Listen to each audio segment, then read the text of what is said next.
Hey guys, welcome back to Heiko's Garage.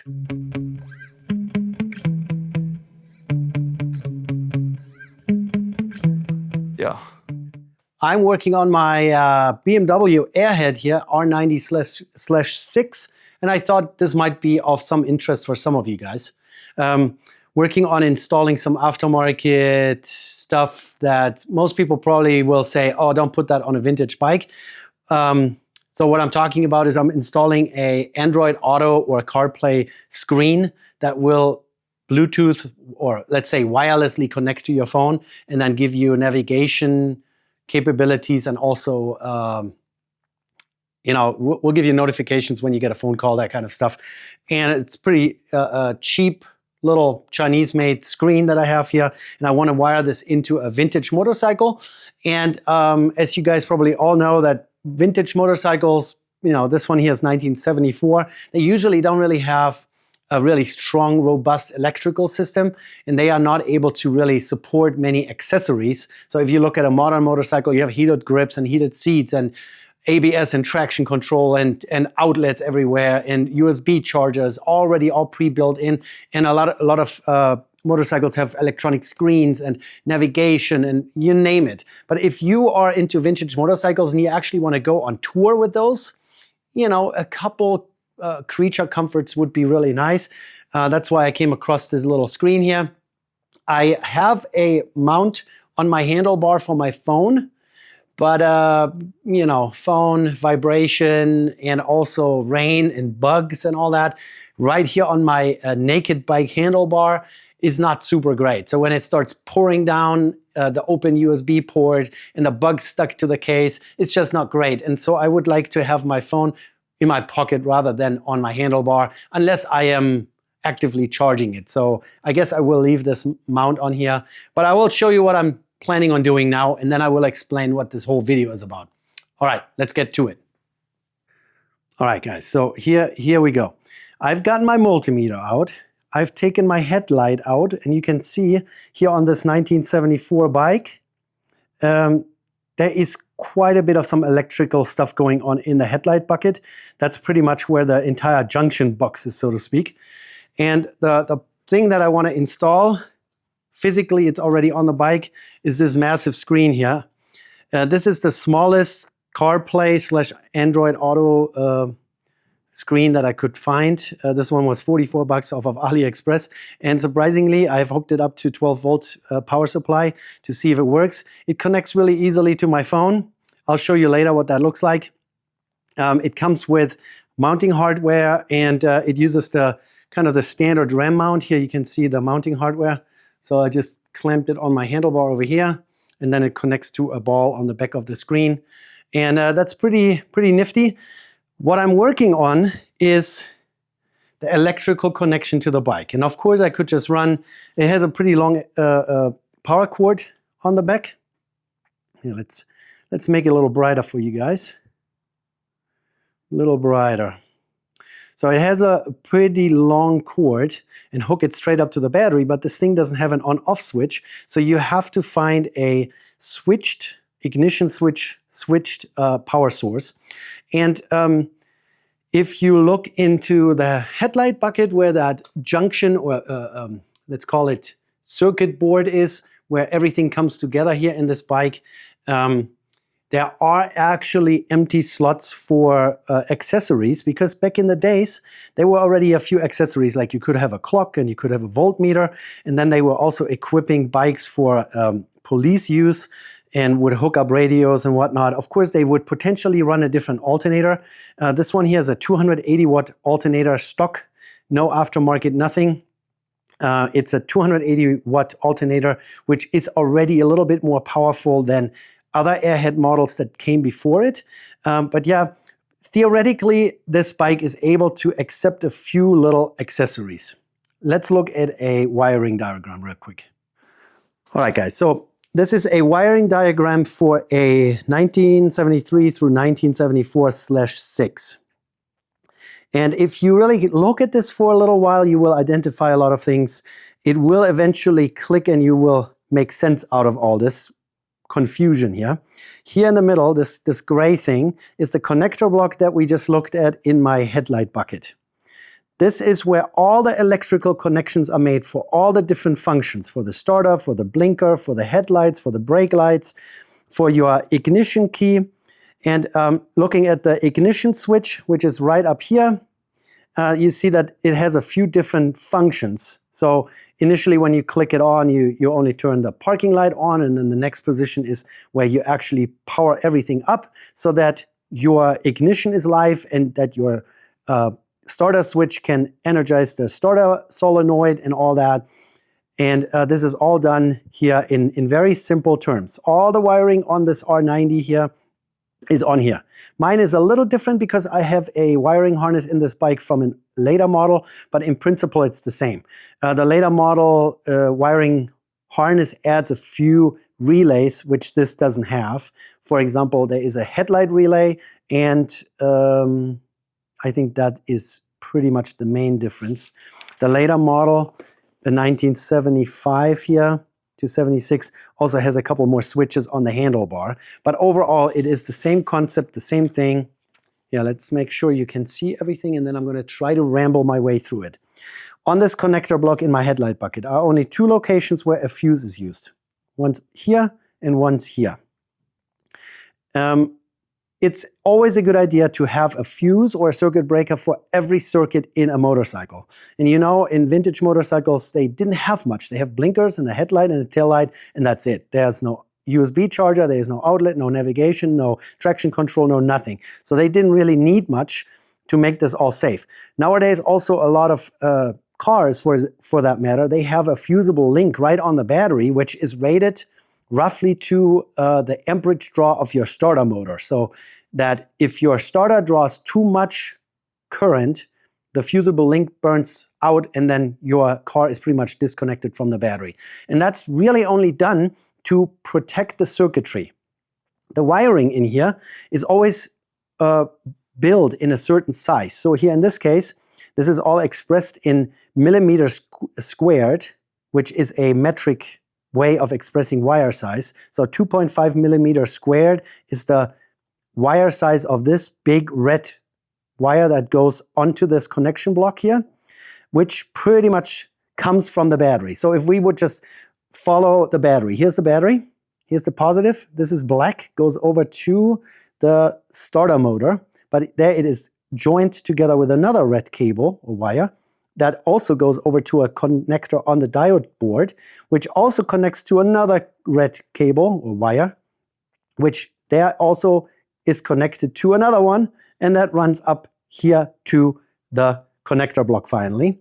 And then the connector block is just more or less a junction point where multiple different things get their juice from. So one goes up here, that's the big one, that's the 2.5 millimeters squared, goes to this junction, and then the voltage is, or the electricity is distributed from here to other things. For example, this red one goes to your ignition switch, and that red one here goes straight to the clock. My bike doesn't have a clock. And then what else do we have here? 1, 2, 3. There's another red one coming from here that goes to your headlight switch, your high beam headlight switch on the handle. So pretty much they have no fusible link from the battery going to your starter motor or to the main connector here, but once it gets to the point where the ignition switch in itself becomes a distribution unit and splits the voltage out going to other connections here. So this green one goes up here, there is a fuse. This gray one goes down here, there is also a fuse, and then from there it is split off into all kinds of different circuits. And some of those circuits here on the connector block are actually downstream of a fuse. So voltage comes in here, fuse, and then it goes out to all kinds of different things. Voltage comes in, fuse, and then it goes out to all kinds of different things and light bulbs and whatnots. And so this bike, even though it's from 1974 and wasn't really made to have any kind of accessories, there is, however, a, I don't even know if it's on here, oil pressure neutral switch, starter cutout. Yeah, no, it's not showing on here. There is one 12-volt outlet under the seat, which I actually use to charge my battery. So, you know, I just plug my battery tender into it, so I don't have to have clamps on my battery. Anyways, pretty simple. These two positions here, where there is a fuse in use, there are actually empty terminals that I can use to hook up an accessory, like my little Android Auto screen there. And therefore, I mean, these are switched positions. You know, both are coming from the ignition switch. It just depends on in which switch position this actually gets activated. So the green one is the first one here, I think, which turns on your, what is over here? The ignition coil. Oh, the green one powers the ignition coils. The gray one here, what does that power? It's most of the lights. If I could read it, it would be great. Speedometer, illumination, those kind of things. So now I can pick which position of empty terminals I want to use to power my little screen. On a bench, with a bench power supply, I've found out that this draws about 0.3 of an amp. So 300 milliamps, so to speak, which isn't much, but if you think about it, it's a 5-inch LCD screen and it has all kinds of computer gadgets inside, Bluetooth, Wi-Fi, and all that stuff. And I want to make sure that I don't overload those circuits here. Like I said, the main power supply going in here is a 2.5 millimeter squared cable, which pretty much is the direct connection to the battery. And this is amp rated to something, and we're going to find out what that is. So I just looked at the ampacity of a 2.5 millimeter squared cable here on my phone. There are different scenarios depending on how it's installed, how long it is, obviously. So it says 2.5 millimeter square wire for such circuits because it has a current rating of 13.5 amps, though it can handle up to 25 amps. 13.5, that sounds about reasonable. Each fuse in my bike, I think at the moment, they're white in color, I think they're 8 amp fuses. And we're going to verify that, obviously. So since you have one main wire coming from the battery, this is the deciding factor, and everything downstream of it is built in a way that it doesn't overload this here. So this wire is the limiting factor for this entire electrical system when it comes to amp draw. We know it's a 12-volt system, charging voltage is around 14, and here in the fuse section, or here, fuse here and fuse here, the wiring downstream of this fuse is always capable of more amperage than the fuse itself. So the fuse becomes the lowest link, so to speak. So this 0.75 millimeter squared wire here is able to handle more than the fuse that is in the fuse holder. So pretty much every single wire here is 0.75 after the fact, except here's one that's 1.0, excuse me, 1.0 millimeter squared that goes to a turn signal relay. But most of it is here 0.75 millimeter squared, which means that all those wires are made to be stronger than the upstream fuse. So the fuse is the weakest link and will burn out first. What I'm now going to do with you guys is grab my multimeter, go over to my bike, take the fuses out. First of all, we're going to establish what fuse is actually in there. And then we're going to hook up a battery tender to my bike, which will give the bike a battery charge voltage of 13 point something volt, kind of like as if the alternator would be spinning. And we are going to turn on the lights, and we're going to turn on the blinkers, and we're going to turn on all the consumers in the circuit here.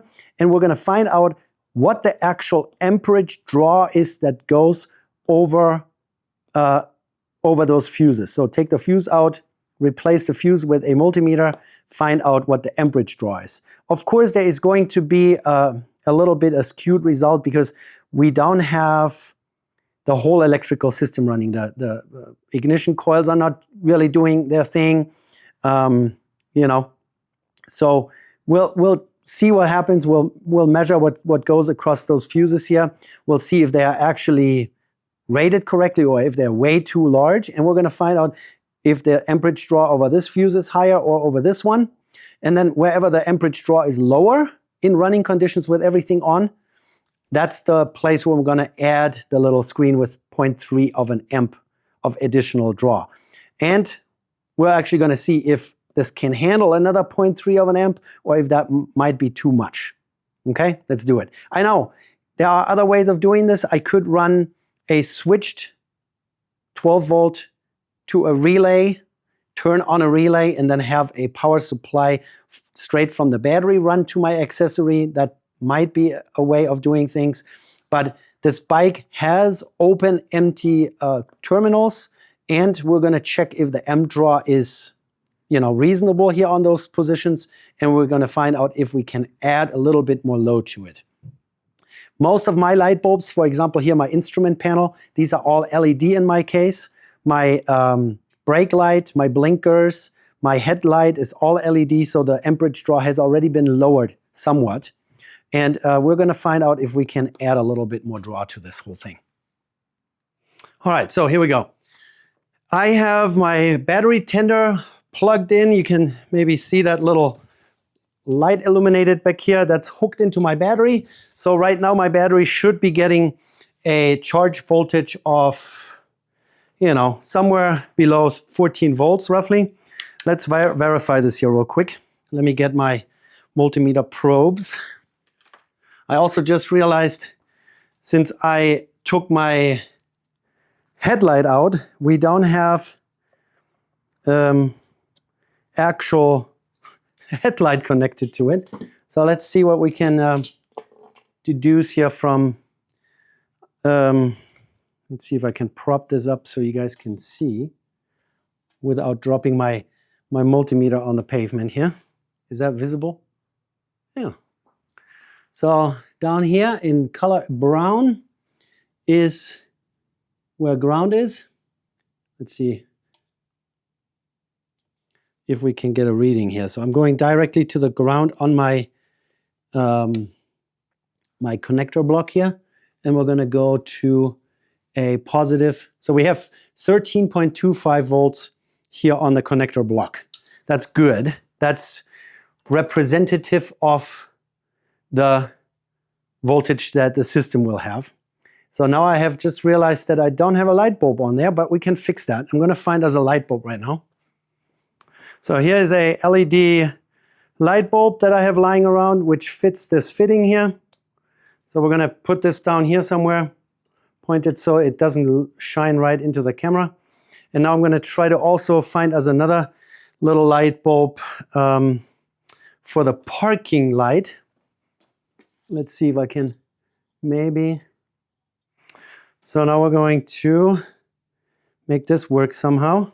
This is the other light bulb that is usually connected when the headlight is all together. We just got to make sure we're not grounding out on anything and creating a short circuit here. So far that looks pretty good. Does that look pretty good to you guys? Yeah. So light bulb hanging there. That means now we would have a representative load. Now, let me go in here, and there are two fuses.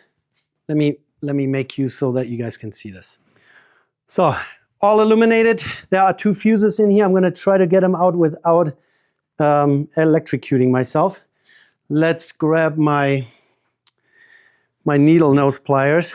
It's always a risk if you work on a circuitry that's live. Not so much that I can kill myself with 12 volts, but that I could potentially damage something here in the bike. But hey, it's what I do for you guys. So I have one out, and what does it say? 8 amps. So my guess was correct. And now the second one, we're going to pull that out as well. Actually, we're not going to do that. We'll measure one at a time. So now I'm going to take my probes out, my standard probes, And I finally broke down and bought a set of probes with, so now we have to look, fused 1 amp max, each 15 minutes, max 10 seconds. 10 amp, we want 10 amp fuse, 10 amps max. And now we're gonna go to amperage, not micro or milliamps. And on the other end, I have tiny little alligator clips that we can hook onto the terminals where I just took the fuse out. One on one side, direction doesn't matter. And currently it's not drawing anything because this switch, the ignition switch, is off. Once I click that onto the first position, I think there's gonna something is gonna happen. So we have everything secure, nothing is touching here. The light bulb is hanging out of the way. I'm gonna turn my key on. So in position 1, parking light is on and my tail light is on. Position 2, headlights on. And now the ignition should be powered up. And we're still at about 0.2 of an amp. Now I'm gonna try to see if I do high beam. That doesn't change anything, so light bulb is not hooked up to that circuit. Now the blinkers, a little bit. There's some effect. No, not really.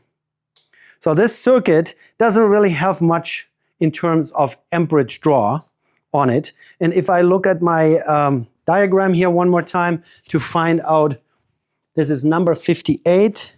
And 58 really only goes to all the instrument lights, the tail light, the brake light, to the parking light. Where does the headlight get its juice from? Yeah, okay. So really not much is hanging on that 8 amp fuse. And like I said, the fuse is the weakest link. So you don't want to upsize a fuse. The wiring always needs to be more capable than the fuse itself. If you put a 20 amp fuse in there, you could burn down your entire bike and the fuse would never get burned out. And the fuse is supposed to be the part that burns out before your wiring starts melting. Does that make sense? All right, so now we're gonna turn that back off. I'll take that off and I'll take this off.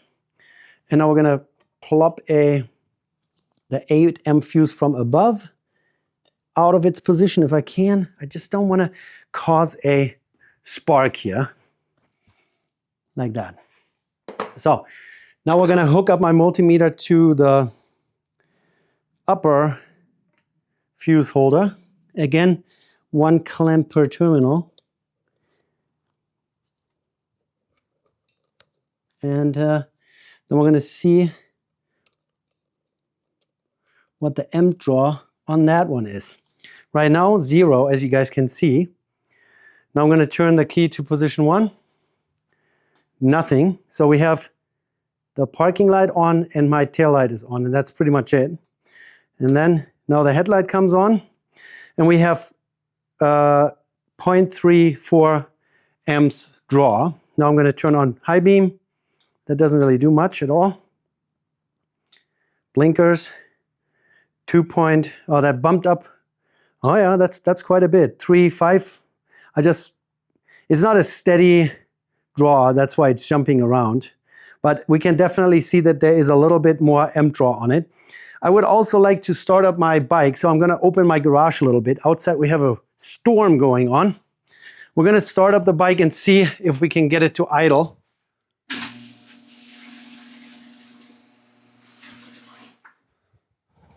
So with bike running, we literally have something around 1 amp or a little less even on this circuit. Now I'm just going to flip on lights. There's 1 amp, just 1. There are the blinkers. It bumps up to 4 amps sometimes. Yeah, so there's definitely some amp draw going on, but only temporarily.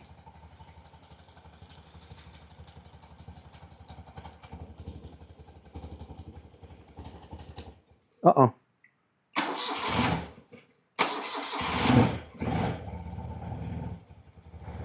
She's cold-blooded. This is without choke now. Okay, so 1 amp is the resting draw. And every time I turn something on, it goes a little higher, 4 amps. Now I kind of feel like I want to do the same with the other circuit one more time so that we know what is going on with the other. That's pretty good. Okay, so let's take this off again. And we're going to swap the fuse around again. Let's just hope I'm not touching something. Okay, fuse out. And upper fuse.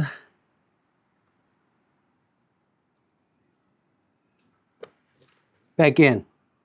Okay, so now I'm going to clip these back on here at the bottom. Number 58 again. The other one was number 15, I believe. And we're going to start up the bike. While the light bulb's still burning. And here we go.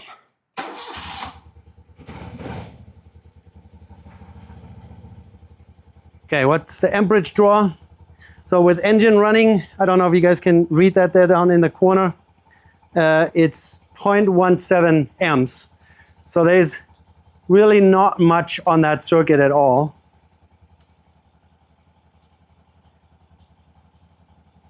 So you can see I'm turning the high beam on and off.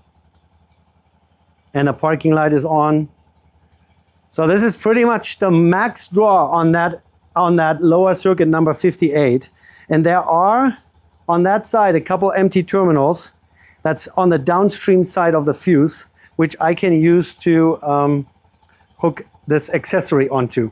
We're going to do that real quick and temporarily so that we can get it started. All right. So let's take some stuff out of the way. Yesterday, I have already, like I said, mounted the screen with a RAM mount here just on my handlebar. And the best way to get wiring into your headlight bucket is from the bottom. Here you see this massive, here, let's unhook this. This massive grommet. If there's any moisture, water is usually not going uphill. Sometimes it does, but not in most cases. So if you come in from the bottom with this extra cable here, this is the wire that comes from my screen. As you can see, there is no fuse holder or anything.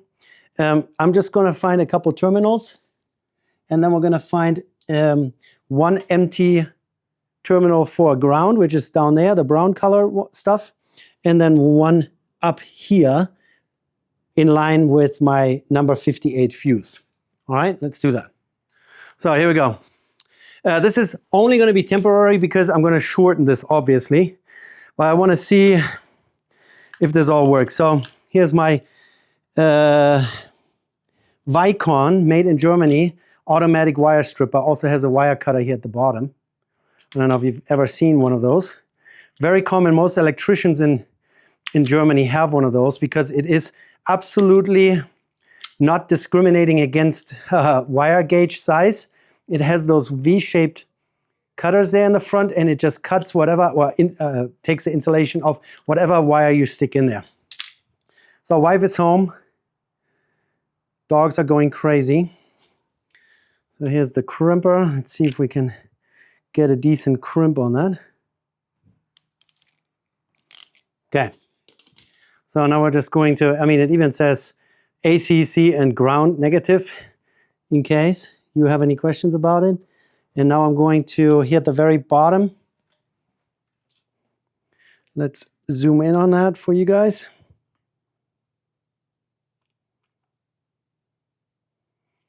Yeah, here.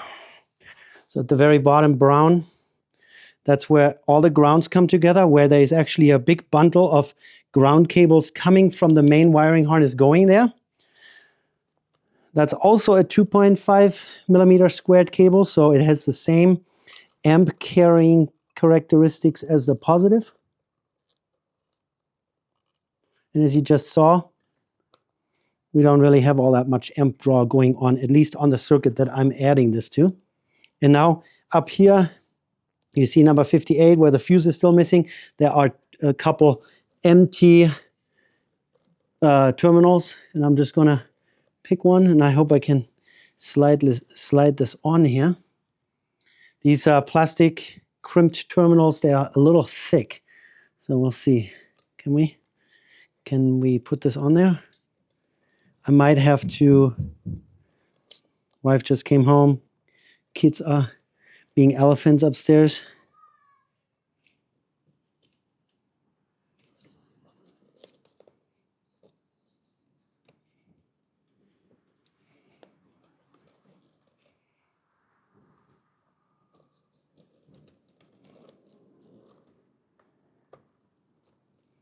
Perfect. All right, it's hooked up. Let's flip you guys around to look at the screen. All righty, guys. So now we have, at least temporarily, this connected to that circuit that really only saw about 100 milliamps of draw, rated for 8 amps.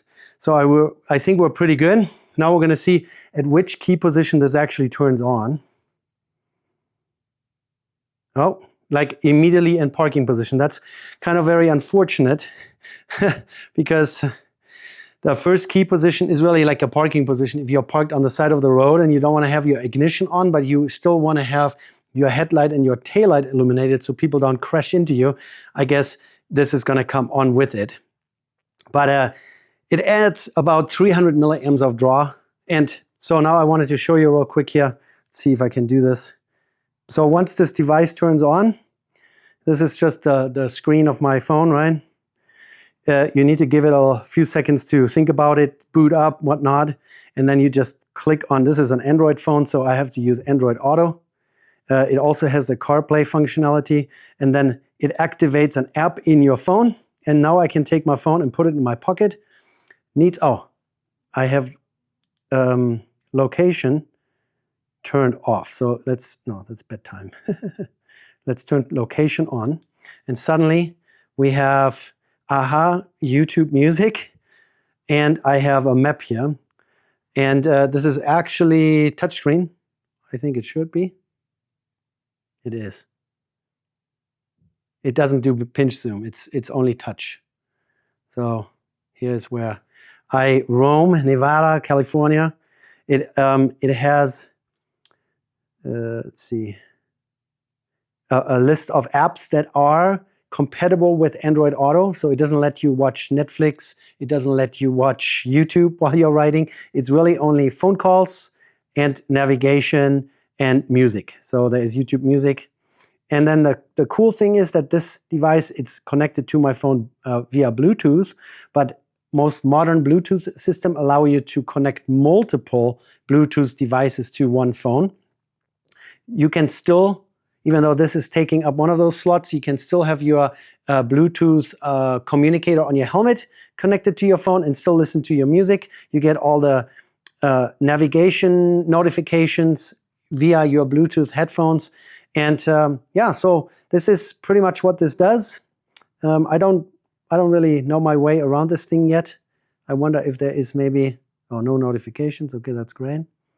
If there is a brightness setting here somewhere where I can make, oh, maybe that. Settings. Day, nighttime mode for map. So I can go to automatic or to night. I guess when it sees the time of day, when it's 6 o'clock, it's probably going to go to night. So let's see what that looks like. Yeah. So this is what this whole thing looks like. If you have music playing, it shows you what song. If you get a phone call, it will give you a notification here on the screen. If I get a text message, you can set whether or not you want those notifications or not. You can completely turn all notifications off so you don't get distracted from driving or riding. But yeah, if you want to use a vintage bike for actual tour riding, which I'm planning on doing in March, I think this is a pretty cool little thing. And then I can still have my phone over here in my mount, if I can get it in there, and charge it. And this is more in front of me. This is over to the side. The screen is a little larger, so you can actually, you know, if I want to see close-up details, you know, it's definitely better for navigation. And like I said, you can completely turn off all notifications. You can turn off phone call notifications, and you don't have to have your phone mounted on your screen at all. You can put it in your pocket, put it away, put it in a safe place where it stays dry and away from bugs, and then you have one of those puppies here. I think it's worth it. And even with the weak electrical system that these here have, 280 watts, if I calculate that for you real quick, here's my phone. How watts are calculated, it's an equation. It's P equals U times I. P is the electrical power expressed in watts.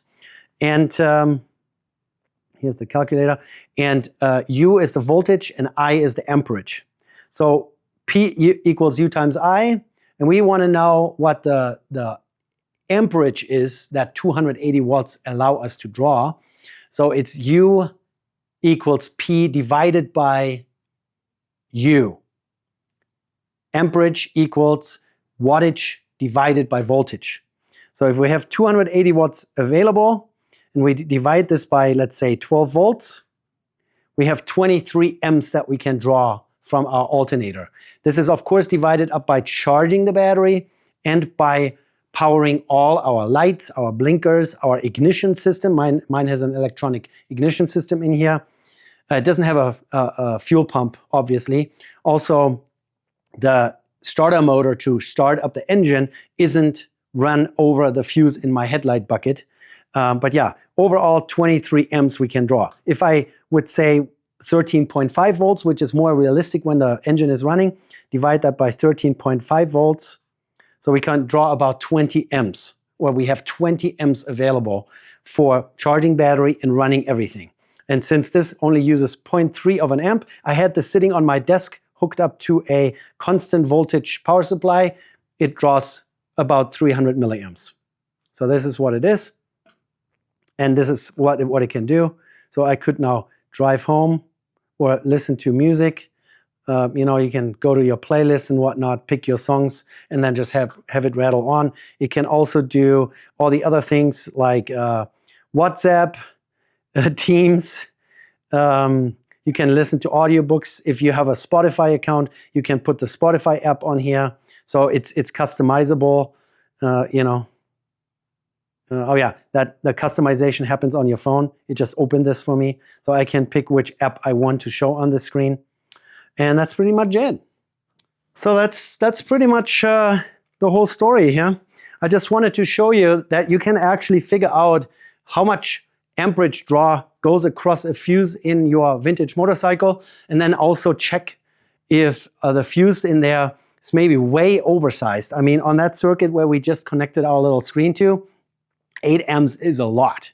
But as I explained, the wiring is made so that it can withstand more amperage than the fuse. The fuse is supposed to be always the lowest denominator in this whole system. So the fuse is supposed to burn up before your wiring starts melting.